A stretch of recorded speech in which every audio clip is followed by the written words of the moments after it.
Like, I love analogies. I'm pretty good with them sometimes, and stop me if this doesn't make sense. So figure level one, it's a 10-piece puzzle. All right, just a 10-piece puzzle. Our Yeah. outside world is 9 of the pieces. Now, if I am pretending out of fear to be a character because I'm supposed to be this, that, and the other thing that like the world tells me, and I'm supposed to act a certain way, I'm not my authentic shaped piece. I've Hmm. distorted my shape. But if I come into a certain level of authenticity, I become that piece that fits right into my world. That Hmm. puzzle's complete. Now we move to a 100-piece puzzle. There's a Hmm. higher level of refinement for me to become that piece. Now, how do I become the piece? I become the piece by loving myself, trusting myself, being more aware, being more present, being authentic. This is Leadership Sound Bites. Real leaders, real moments, real growth. So this should be a freaking fun conversation, people. Welcome to this week's episode of Leadership Soundbites with my special guest, Chris DiStefano. No? Is that how you say it? That's how DiStefano. I say it. DiStefano. Okay. We went round and round, by the way, before we hit record. And so I'm trying to say it the way I heard you say it and remember you say it. Accelerated healing specialist. And so here's a few bullet points that I remember. Right? I remember acupuncturist, hypnotherapist, coach, spiritual. Is there a spiritual one in there? I No? spent way too many years in that venue. Yeah, spirit, definitely high level spiritual. I am an ordained minister, all that good stuff.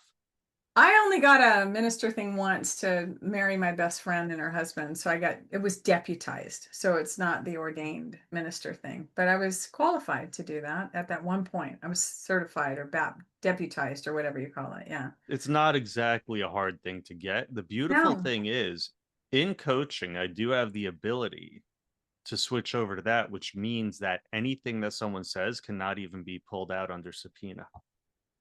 Really? Yeah. And it's like it's worth it as a coach Yeah. to have that because it makes us safer for our client. Well, and if clients know it, do they open up more to you to where maybe they wouldn't otherwise? I mean, obviously I'm a coach. I haven't felt the need to ever have something like that. If that were the case, didn't even know it was a thing. Um, but yeah, it's an interesting animal. So I want to I A want to go lot of back a minute because a before lot we of hit clients, record, sorry, they open up no, to me because I'm also an acupuncturist, so they're protected by HIPAA. That's a much harder certification to yes, get, yes, it is. but that's Yes, also even more bulletproof. That literally I can never reveal unless I get permission from the person. yeah, yeah. Um, which is cool. Yeah. Which is cool. Um, so when you and I first popped on, I looked at you and my comment or observation was your energy wasn't as I remember. So I met you through the Hounds of Business community. You stood out to me immediately as just the energy and the vibe that you have. And then we went off on this tangent conversation before a record ever got hit. And I'm like, okay, so we need to come back to that. So we'll start back at the beginning, sort of, because you have a quote, and I would love for you to share it because at least then we'll get it in, and then we can go wherever we go with this conversation, which should challenge the thinking of humans. So go ahead. Intuition is knowing the right thing to do. Courage is trusting yourself to act on that.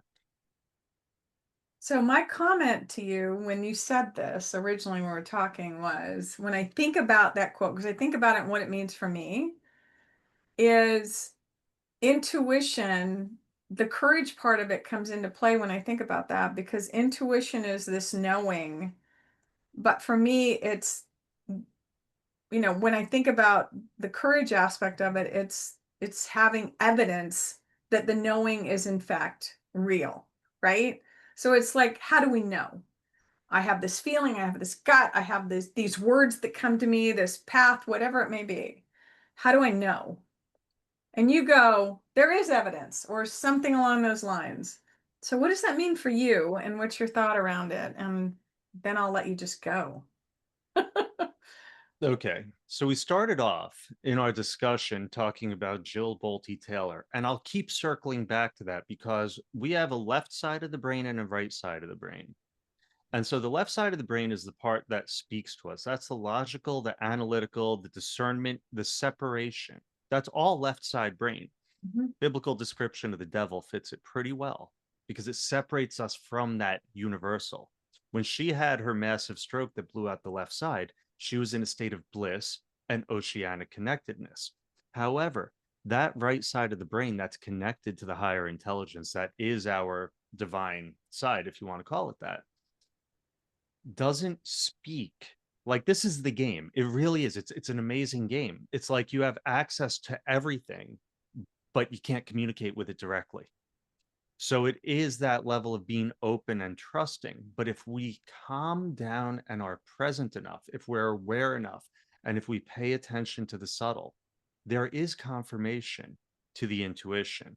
It's just, and that left side, the one that says, oh, don't go in and follow your heart's path to become an artist. Play the safe route and become an accountant, because that will blah, blah, blah. Now, nothing wrong with accounting. Some people really resonate with it. But if that's not your authenticity, life will throw obstacles at you. Life will try to push you out of that. And frankly, your body's going to start to take the toll too, because that stress gets carried in the body. So that intuitive whisper, as we begin to trust it more, you see the left side, the logical side, that's actually my dominant side. I had to retrain my entire being through life's lovely experiences. Yeah, lifelong depression is a great time, Yeah. especially when it's severe, but it's an amazing teacher because I came to realize it's a choice. So what happens is the logical side, that discernment side, that voice keeps yelling at us. That is not authentic. We're only used to it. It's not who you are. It's conditioned patterns given voice. So even that's not truth. Even that's not proof. The extrapolation that we have from it comes from the world saying, if you have enough money, you will be safe. But there's no guarantee of that security. Mm-mm. So we're getting that lie, which is loud. We believe it to be true. And as you really, it's great you pointed it out, we believe that that has empirical proof. If we really challenge it, it doesn't. Those are also belief systems. So then we Well, and get the to thing start. is too, Chris, it's been around with us for so long that I think Yes. about Coach Shazad refers to it as saboteurs, right? The voices in our head, all the narrative, all that crap going on, because Yeah. it's been with us for so long, trying to, keep us safe, if you will. The subconscious is like use the least amount of energy and keep us safe. That we think that they're serving us, and they're not. Um, you made the statement that um we're able to connect with stuff, but we can't directly connect, from the right side thinking of the brain. But can't we? Can't we directly connect once we open up and we allow that stuff in, and to be able to develop the muscle and the channels and the rethinking? Can't we? Yes and no. We can't hold it. It's like holding water. We connect with it in flow. We connect in it. I go back and forth with people all day. So recently, I discovered, was revealed to me a form of conscious body work, where Hmm. if I have tight muscles, and I was in a serious banger of pain, I was getting a migraine, and I wouldn't take painkillers because I'm like, my body is speaking to me. And I've had it back and forth, and I'm like, there has to be an answer, because wherever there's a problem, the answer is hidden within. And so I learned how to release tight muscles on my own, and I've been teaching it to people, and it's been working. But by doing it, we have to go into consciousness. And when I'm teaching it to some people and they're overly analytical, but how does this work? But how am I doing it? And they keep throwing up the resistance. And that's actually one of the things that's very unique in how I do my coaching is I do all the things we're told not to do, because frankly, if you know how to use the dangerous tools, they're the most powerful. So I go into the places of using not with the subconscious, like um, instead of I don't want to be poor, it should be I want to be abundant when we're talking with the Exactly. subconscious. But Yes.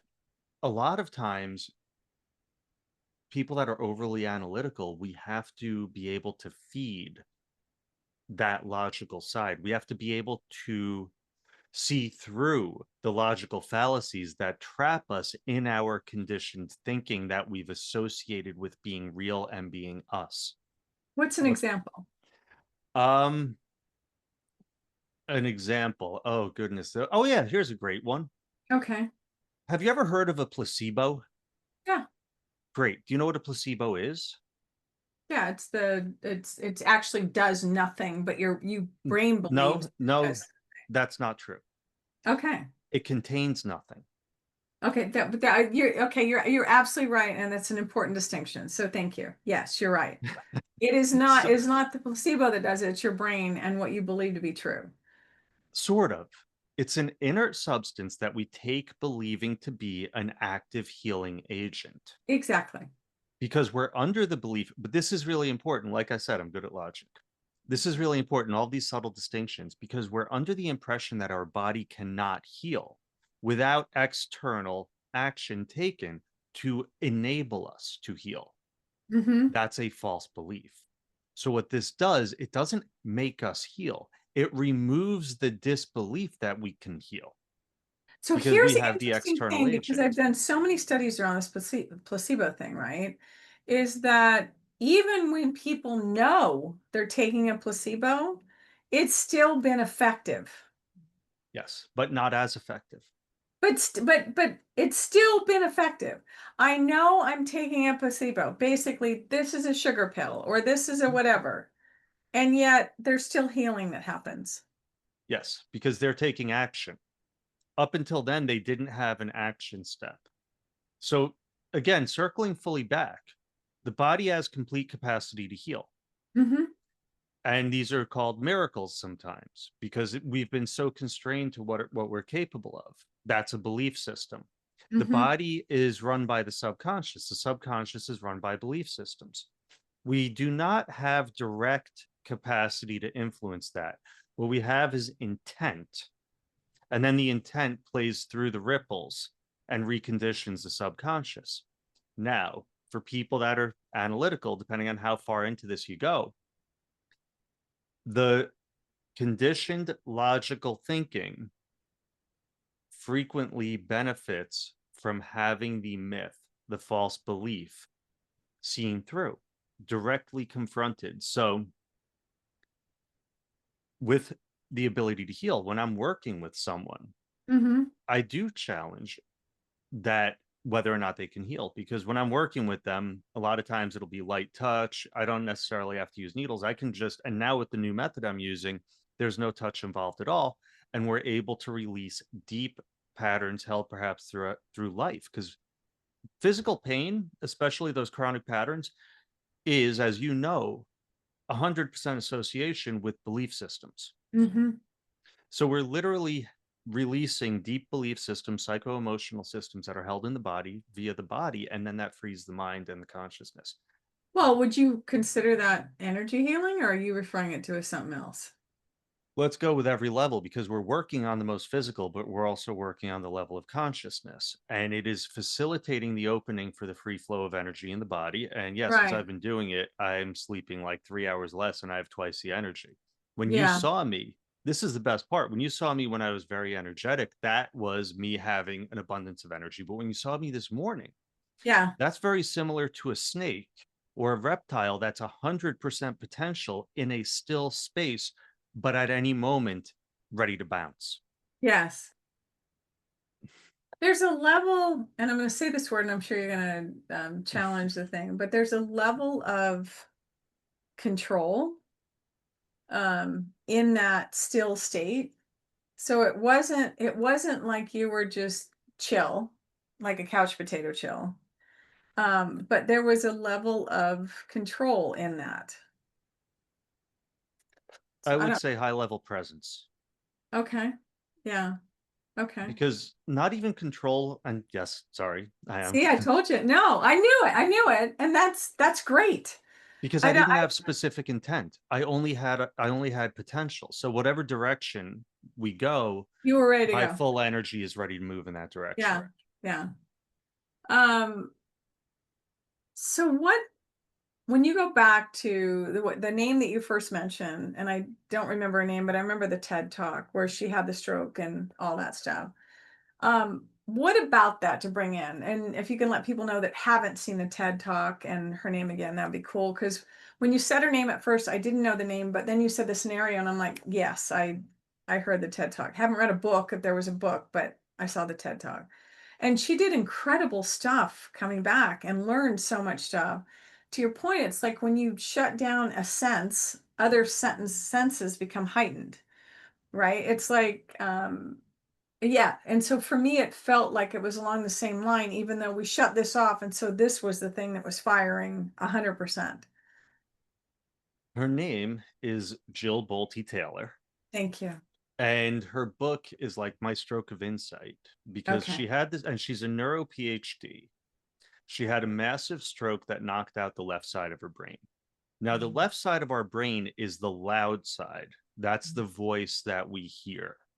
That's where basically all the fear, everything, that's discernment, that's separateness, that's logic, analytics, etc.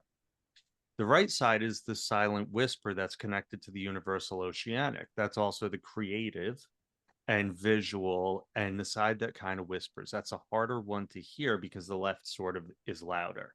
That's why Mm-hmm. most of us are also right-handed. It crosses to the other side. Oh, interesting. Okay. What's fascinating was I listened to her book while I was driving back from a retreat at the Monroe Institute when I first heard about her. And her foundational assertion is we are emotional beings who happen to think. Mm. However, I'm neurodivergent. I'm a minority. And the way I process the world, and it was incredible. I found in a meditation what it's like to not be like me. And I have the utmost respect for all you people because my goodness, the intensity of the way the world hits when it's emotional first, it feels like a raw nerve to me. Mm-hmm. So, there's pluses and minuses to both. My thinking first locked me into depression forever, Mm-hmm. and it was severe. So it was fascinating listening to her book because what we possessed, being left brain dominant, put me into the discernment, and it kept me farther away from the right side of the brain. That's what she unlocked because the left Mm-hmm. side. So it's I would say it's not exactly like when someone is blind, they have better hearing and all the other stuff. It's more like the left side of the brain is very bright, it's shiny, it's loud. So Mm-hmm. our awareness hears it much more. The right side of the brain is like going into a nice candle-lit room. So it goes from this really bright, overwhelming left side into this nice, chill, peaceful right Mm-hmm. side. Because the right side doesn't have to yell. Mm. It's always there. And that side of our consciousness is incapable of lying. The only consciousness capable of lying is the left side of the brain. Mm-hmm. So it becomes, and this is what I have to go back to all the time, and you can't believe it until it happens. But depression ultimately is a choice. Anxiety ultimately is a choice Mm-hmm. because those thought habits, that's what they are, Mm-hmm. can be reconditioned and broken and replaced with healthy ones if we choose to Mm-hmm. give ourselves that opportunity. Mm-hmm. Couple things stood out, and one of them when you said when you tapped into the right side, it was like a raw nerve, right? When you experience that part of it. And what came to mind for me is similar to gardening or construction, right? Is that if you've got these baby soft hands that are not used to, doing this stuff, you have no calluses, Mm-hmm. then it's like it's raw and it hurts. I mean, there's going to be something there if you're not used to experiencing that. The other thing that can happen is when you are, tuned in and more of an empath and feeling the stuff, it can be an interesting thing to navigate as well. Because I remember growing up, my dad, I was super close to him, and I remember being in the room with him, And I could see, I'm not going to say you can see, I can see and feel pain or what people are feeling in that stuff, like the shift and everything. And I remember as a kid, I'd go, "Are you okay?" And my father would go, "Stop asking me that." But there was something, and as a kid, I didn't know how else to ask and say, and so I just started not acknowledging that I'm, seeing and sensing something else. But it's an interesting thing. The other part of it too that you were talking about with depression or anxiety, I agree with you that it's a choice. I agree with you it's a choice of language and thoughts, and that the stuff that we choose to allow in, and that we can reframe and flip stuff. And I've watched it with clients pull out of these spiral cycles that they were in simply by changing the language that they use to describe what's happening, right? Um, but the thing is, I have never been in that depression state. Obviously, you lived in that for a while.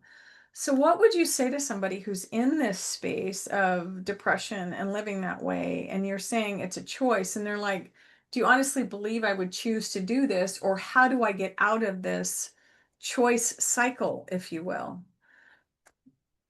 So it's an attempt to control the world. It's a lack of trust in ourself and in our creator. And whatever higher power you believe in, or if you believe in nothing, that's fine too. That's your choice. Mm-hmm.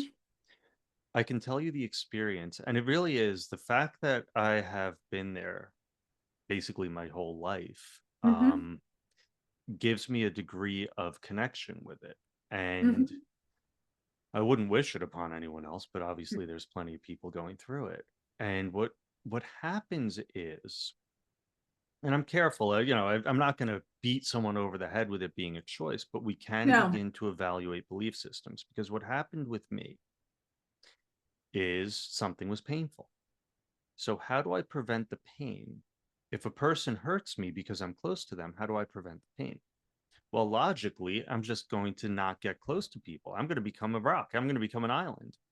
So I Mm. start to put up walls, because the walls are to protect me. But the walls don't protect me at all. They imprison me. Mm-hmm. And more I start living the way I think I'm supposed to. I'm not letting myself be vulnerable, aka authentic. So I'm connecting in superficial ways. No one likes a phony. I'm ostracizing myself. And so therefore I'm fulfilling, it's a self-fulfilling prophecy, and it's perpetuating. Even people who seem to be doing great, if they're having that mindset, they're not allowing themselves to have authentic connection. Mm-mm. We are designed for that. We come from that. If you're putting yourself, I this basically anxiety is fear of outcomes. Mm-hmm. We're projecting Sure. forward. Now, Mm-hmm. for an anxious person, I'll challenge them. How good of a predictor? You think you have this oracle telling you everything that's going to happen. What's your track record?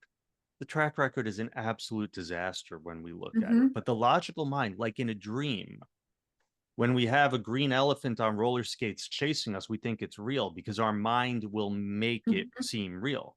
Oh Same yeah. with the nonsense that voice in the head is shouting during an anxiety issue. So one of the best steps forward for me was when a guy told me, stop the negative self-talk and stop the negative self-thoughts Mm-hmm. and really be aware of it. And at the same time, at the same Monroe retreat, this is where I fell in with some manifesting people. And so I began to connect to how my thoughts and everything else are influencing what the world brings to me. And I began to notice more in the ways of synchronicities. And I Mm-hmm. went from the place of not wanting to be me. I wanted to be anyone but me, not wanting to be in my body because I had a lot of pain, because the thoughts and the pain and the beliefs are the Mm-hmm. same thing, not wanting to be in my life because I wasn't being authentic in it. And now I wouldn't trade being me for anything in the world. Mm-hmm. So I don't know So, if I answered. well, you answered your journey, and so part of it is, and I think it is, yes, it's about choices. And I think part of the beliefs that it's important for people to hear is you have a choice. And the Yeah. only time you don't is when you give it away. So, and even that is a choice. So I think that's part of it too, is because when people are in that space of um, the language that they're using, not recognizing the language they're using in the situation it puts them in. And I'm not a therapist. I'm not certified in therapy, even though clients tell me it feels like therapy, because they're not overly complex things that we need to change, but they're extremely difficult to do because it's habits that we're reprogramming.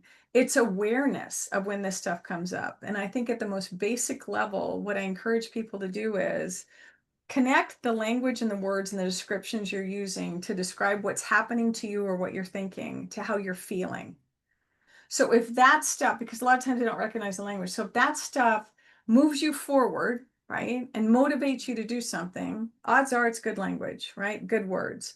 If that language, to your point, causes you to build walls, you're anchor in, you don't move forward, nothing else going to change the words. Ask yourself, what's actually happening right now that I'm using this word to describe it? For instance, people use overwhelmed. Okay, so what's happening right now that has you feeling that way and using that word to describe it? Well, there's a lot of new and different things, right? Challenges. Okay, great. So how else can you describe what's happening that's not overwhelm, not owning this identity of overwhelm?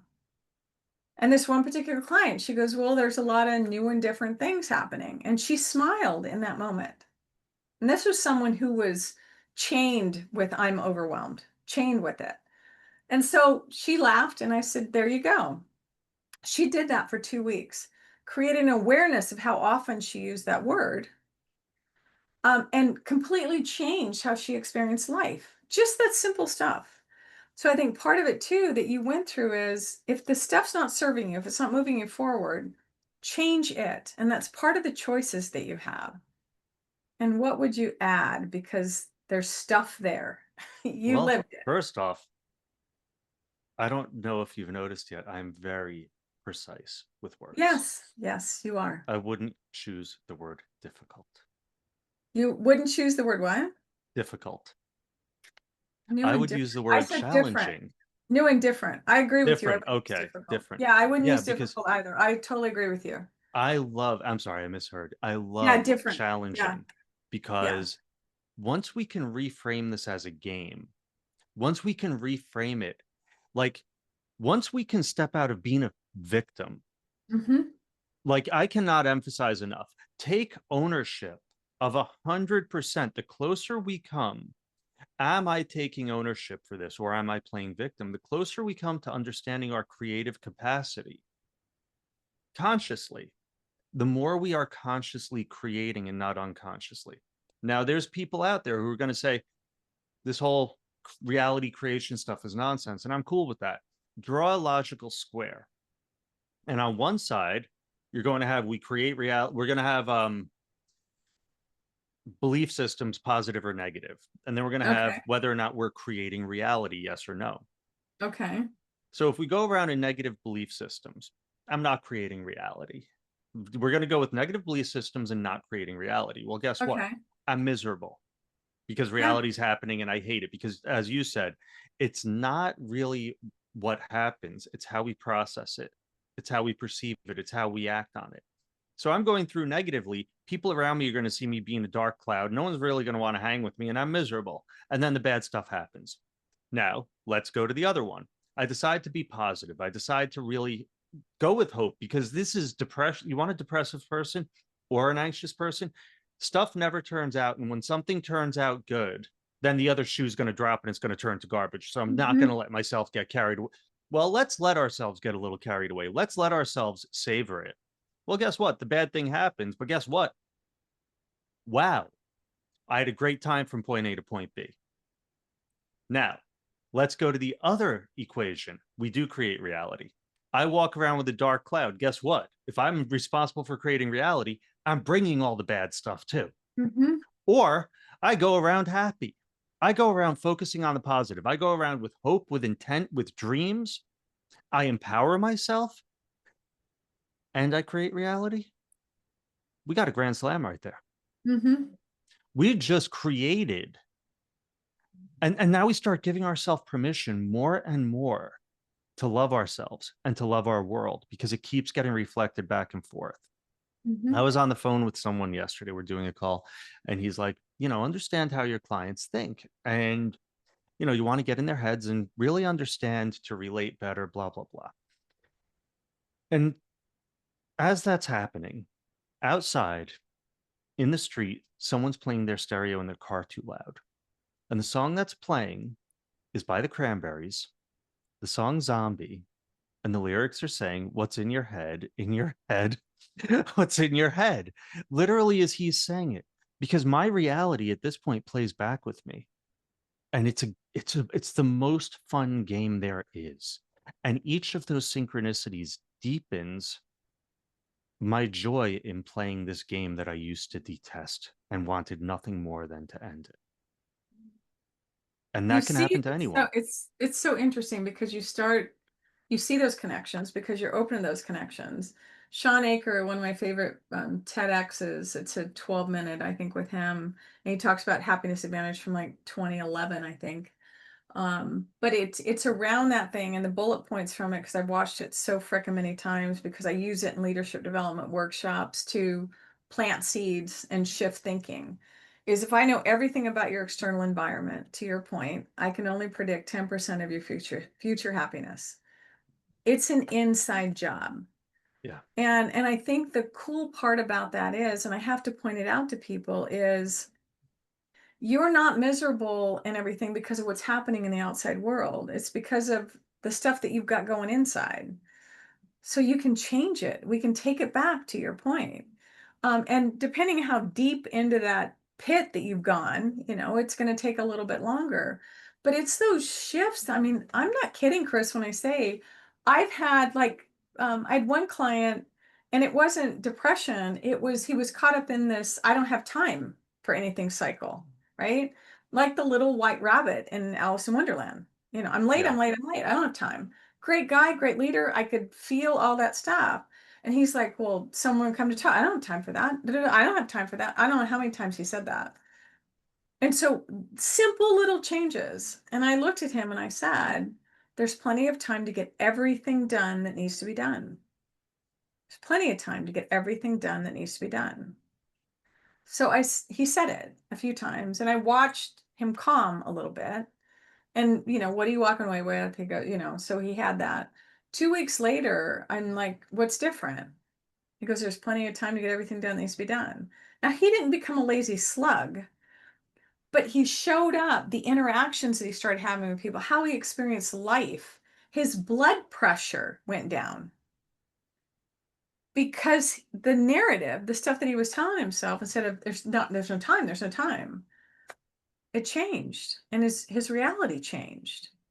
Isn't it so fun to coach? Because that's one of the things I love doing. There's two things that really pop out all the time. Number one, the words that people use, those so-called Freudian slips, or the words that get repeated. They're completely unaware. And if we're present, we're like, that's an abnormal pattern. And once we reflect that back to them clearly, they're like, oh, goodness. And if they're ready to receive it, it'll change their life, because those are the patterns that are hidden. The other really fun one, and tell me this hasn't happened to you too many times, I'll ask someone to do the simplest thing. I asked this guy once, so what do you do for fun? He's like, oh, I go with my family and we'll do this. Okay, no, what do you do for fun? Well, I'll take the kids here, blah, blah, blah. Okay, but what do you do for fun? And he couldn't connect to treating himself, to self-love. It was all through the role of being a father. And when I pointed it out to him, it's like a bubble popped. He realized he'd sacrificed his own well-being completely. Now, I'm not saying he's not a great father. But as you become more fulfilled yourself, your cup runneth over. You have more to give to your world. And at a certain point, I'm like, it's not selfish. You got to do something for you. You've completely forgotten yourself. And he was coming in for low back pain. And that's, yes. So, well, that's where that stuff stores too. There was something I read the other day that low back pain, there's something with that's storing. You're storing. Well, the lower chakras are going to be the physical level. And also, as you get a little bit higher, between 1, 2, and 3, it's going to be family related stuff and self-care on the physical level. So the low back and responsibility a lot of times is going to be low back or shoulder, depending on the facet of it. Hmm. Anyway, it was a huge amount of fun Yeah. because people don't understand the mind-body connection. If you don't understand the mind-body connection, go for a 2-hour drive, beautiful day, and then sit in rush hour for 2 hours. When you get out of the car on the first trip and the second trip, you're a completely different person because the stress makes your body tighten. It's interesting you say that because I think it depends on the narrative you have going as you're making both of those drives, right? So, for me, I'm gonna respond maybe a little differently, but it's not gonna be as dramatic, only because I'm in the moment. I'm like, what choice do I have? It's like, okay, I can But that's enjoy a rare whatever's going on specimen. right now. You take your regular ham and egger, and they'll be frustrated in traffic. Yes, no, I agree. This I agree. that's why I picked the low hanging fruit. Like No, I could give I totally another, agree with you, but it's so funny because at one point I would have been there. yeah. But then you talk about where you were before. I mean, I may have, I don't know if I've shared this before on the podcast, but literally I was in my, I think late 20s, early 30s, had kids. We were at a contractor's warehouse, you know, getting all the stuff together, trying to do it. And there's no one in the checkout lines to check us out. And I've got this thing going on in my head about time and all the stuff. And no one. And I'm so frustrated because there's no one to get us out of the store. And we've got stuff. I can't leave. I can't walk away. And I literally screamed, is there Yeah. anyone who can help us? Screamed. Not one of my finer moments. But I had gotten so worked up in this space and told myself so many stories about, it was about me, and it's not about me. It's like, okay, so maybe people are all on break right now and someone didn't coordinate or someone needed help. But that wouldn't happen today. Did you get help? People came over. Yeah. Good. So then I think that's a great story because old me would have sat there and gotten more and more angry as I waited. I would have kept it in. Oh, yeah, no, So at least you took action. You see, that's a huge, the action step is huge, even if it's less than ideal, yeah, because you got the it's result the step. frustration in my body at the moment when that happened. It was like this Yes. volcano that erupted. And I think back on that and go, what the F are you But yeah, imagine if you didn't let that out and you sat there for another yeah, 15 that's true. minutes, that Yeah. would have been me. Yeah. That's even worse. And then you are a road rage victim. I mean, a person. Exactly. Yeah. Yeah. I never thought about it that way. Honestly, Chris, I never thought about it that way. No, you Yeah. don't want to. Yeah. No. You really don't want to go the places that I've been. No, I'm sure. It's not that fun. No. But it's also the amount of stuff I've had to clear makes it a lot of fun now. Yeah. Yeah. Well, and I think the thing is too, Chris, is you can give people hope at a level that because there's a relatability, Yeah. that you're able to say, I've walked this path. And Yeah. yes, there is a different way. I've done the impossible. Yeah. I've deconditioned spectrum behavior. I seem almost normal until someone, so I'll make eye contact for too long because it's not natural for me. So I had to condition it. And I know that I have to also condition breaking it, but I don't care. I'm close enough. Do you know people on the spectrum, the reason we don't make eye contact is it's physically uncomfortable for us? It Really? hurts. Ooh. Yeah. So So does it hurt less now?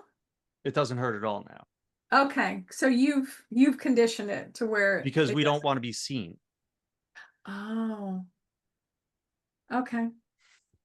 But it's true. So yeah, where I am now, I've deconditioned all of that. I've also gotten, I went from, and you can ask any therapist if you can go from depression, severe depression, to Mm-hmm. happiness, and they'll tell you that's not a realistic outcome.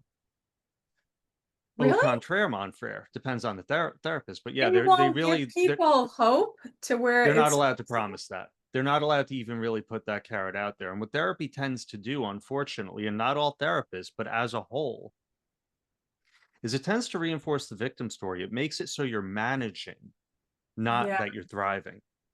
Because Uh, re-talking what you've been through is not creating the victor. It just keeps No. running over those tracks that conditioned you. I go in and I'm like, but look at what you've overcome. Look at who you are now. And who do you want to be? Mm-hmm. Why are these challenges? How does it benefit you? Where is your growth? Because that's a choice. Like, we put up all the walls in the depression. The walls are put up ultimately to protect me, Mm-hmm. but they also stop me from feeling. But Mm-hmm. that's not a true statement, because my capacity to feel is still the same. But if I'm blocked off, what am I feeling? I'm reflecting back my own pain. Mm-hmm. So my anticipation of external pain and my fear of engaging, it's like once you've been burned, you don't want to trust someone again. At this point, I don't care. I'm completely vulnerable because I am 100% trusting in myself that I can handle whatever gets brought to me. I would rather be burned 1,000 times and just keep getting up than to go through that personal hell of locking myself in a prison.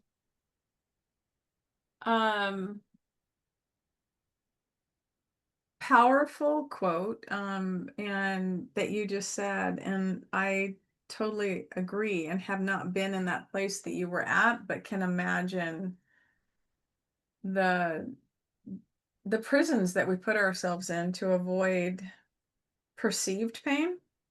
Yeah. And yeah, Oh my because God, that, Michelle, here's the best one. You had asked me before, and I am so sorry to cut you off, but you'd asked me before. no, I you're finally have fine. the answer. Yeah. Here it is. Here's the prison. We're taught that to self-love is to be selfish, and we're supposed to be giving ourselves to others. That becomes pathological people pleasing. One of the most toxic words in the language is should. I should be nicer. Nicer is toxicity. Kindness is brilliant. Mm-hmm. I should. So it's inauthentic giving. So then you start having someone asking you to do something, or even better, you suspect that if you don't do something, someone will be hurt. So now you're projecting, and like, you're going so many levels into make believe, and you're sacrificing yourself and your happiness, and you don't know how to say no, you don't know how to set boundaries, you don't know how to value yourself, because society, we start this game, it's like a video game. We start at level 0 with no power at all, and every challenge we get uncovers deeper levels of trust in ourself and in our world, and we grow. Each one is a level up in the game. And when we view all the bad stuff that happens, when we really look at the patterns of it, it's all been done as the greatest gift to help us to unlock our truth, and to Mm-hmm. walk into our true self, to love ourselves more, to love our world more, and to be able to even deepen our capacity for love for others. Everything, this, I realized this morning, I was over the moon. You caught me like after. Everything is a relationship. What's my relationship to myself? What's my relationship to my left side, to my right side, to my visual, audio, kinesthetic, to my front, and to my back? Those are all different levels of consciousness. And then what's my relationship to my outside world? And we can do individual people, organizations, etc.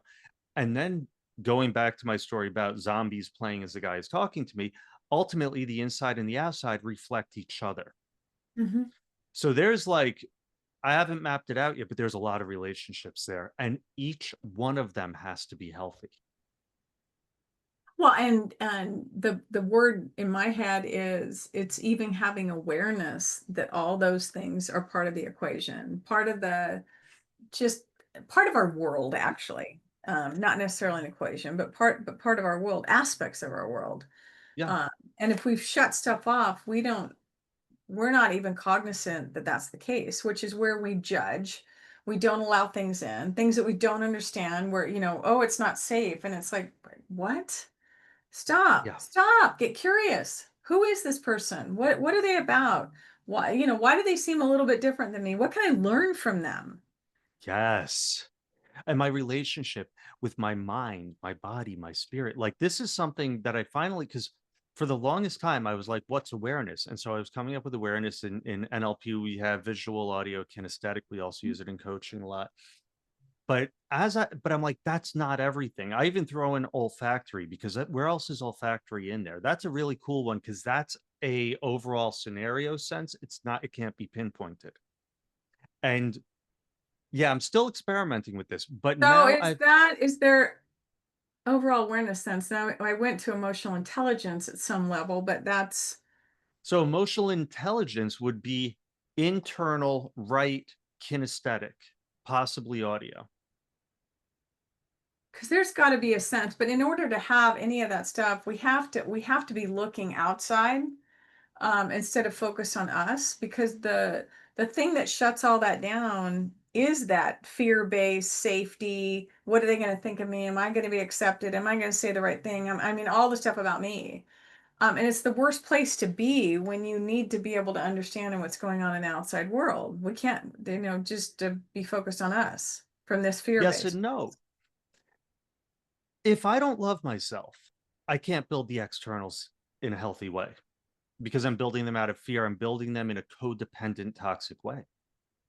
So that's why I would agree. Yeah, I would agree. That's why I have the internal aspect and the external aspect, because this is what I'm looking at here. And I'm trying to find something. GPT, I attempted to have it draw me for me. Oh my God, it looked awful. Try Gemini image. Gemini. I tried that too. It was a flash. train wreck. Oh, it was. Yeah, I'm gonna have to do it. I've started doing it. Would probably take you into this other. I mean, I have some really abstract stuff when I went into Midjourney. It's to create an image that represents thoughts become things. I finally got one, but it's pretty out there.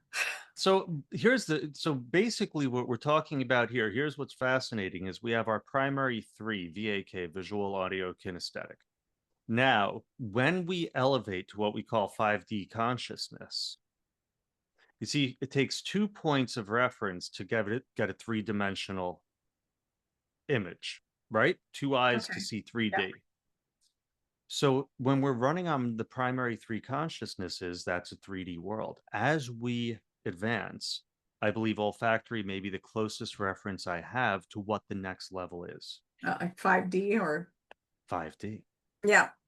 So I'm throwing that in there. And then because that left-right brain, the way it works, there's a left and a right aspect. And if you ever work on chakras at higher levels, there's a front and a back aspect. And the beautiful thing is the back aspect, and it took me quite a while because I found this in a meditation, the back aspect is the infinite power, the unknown, the mystery. The front aspect is the projection into the finite.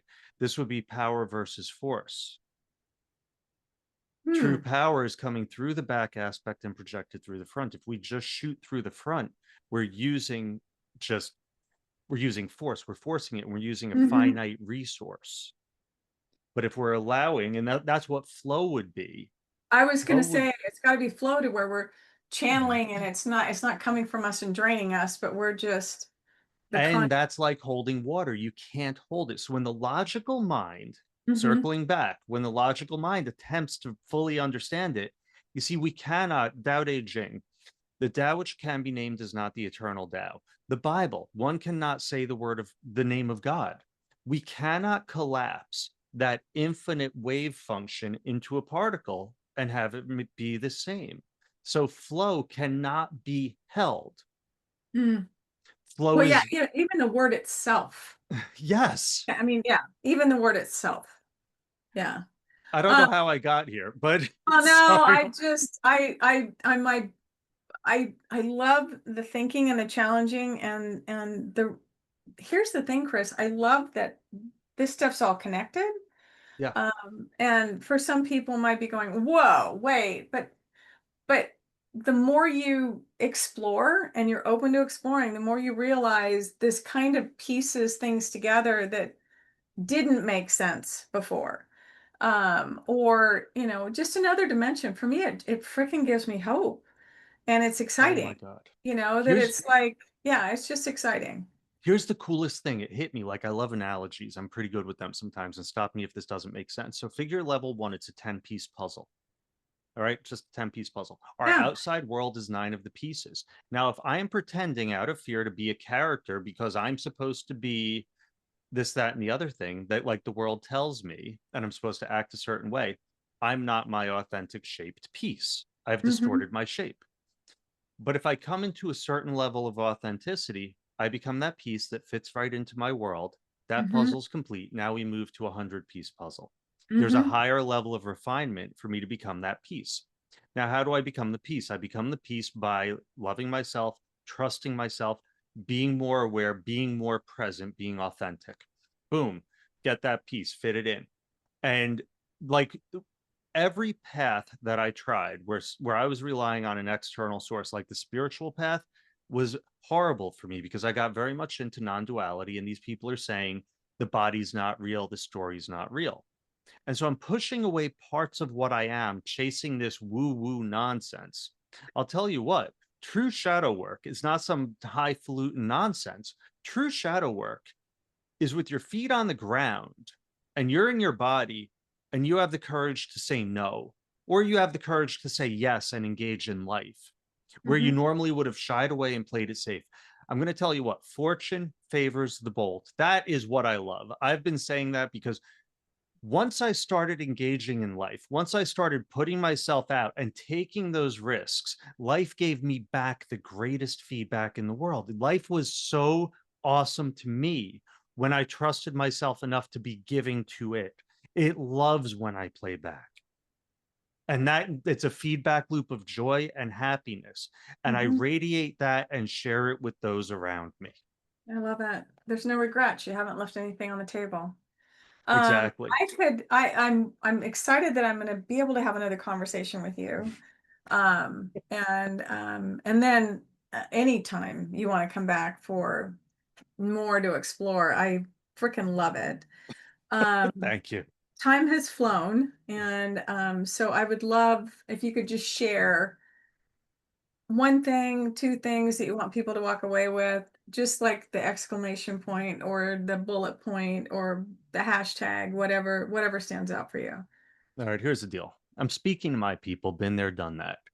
You're here for a reason, even if you don't understand it. If you're still taking breath, there's still a reason you're here. You are loved unconditionally. That's why you're here. Learn to love yourself, learn to trust yourself, learn to be open to life.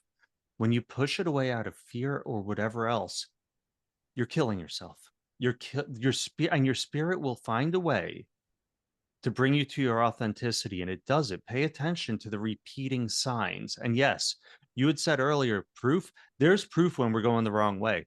Until you go far enough wrong, and I've been there myself, that you see, it's always a choice. And I had a therapist say, oh, what about an alcoholic, blah blah blah.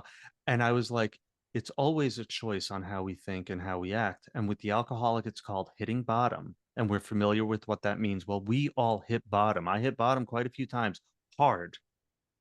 And that made me change my path into my authenticity, into my truth. And it can be extremely uncomfortable, but when it happens, understand you gave it to yourself. Do not disempower yourself. It's all done out of love. And trust yourself and trust the process. Mm-hmm.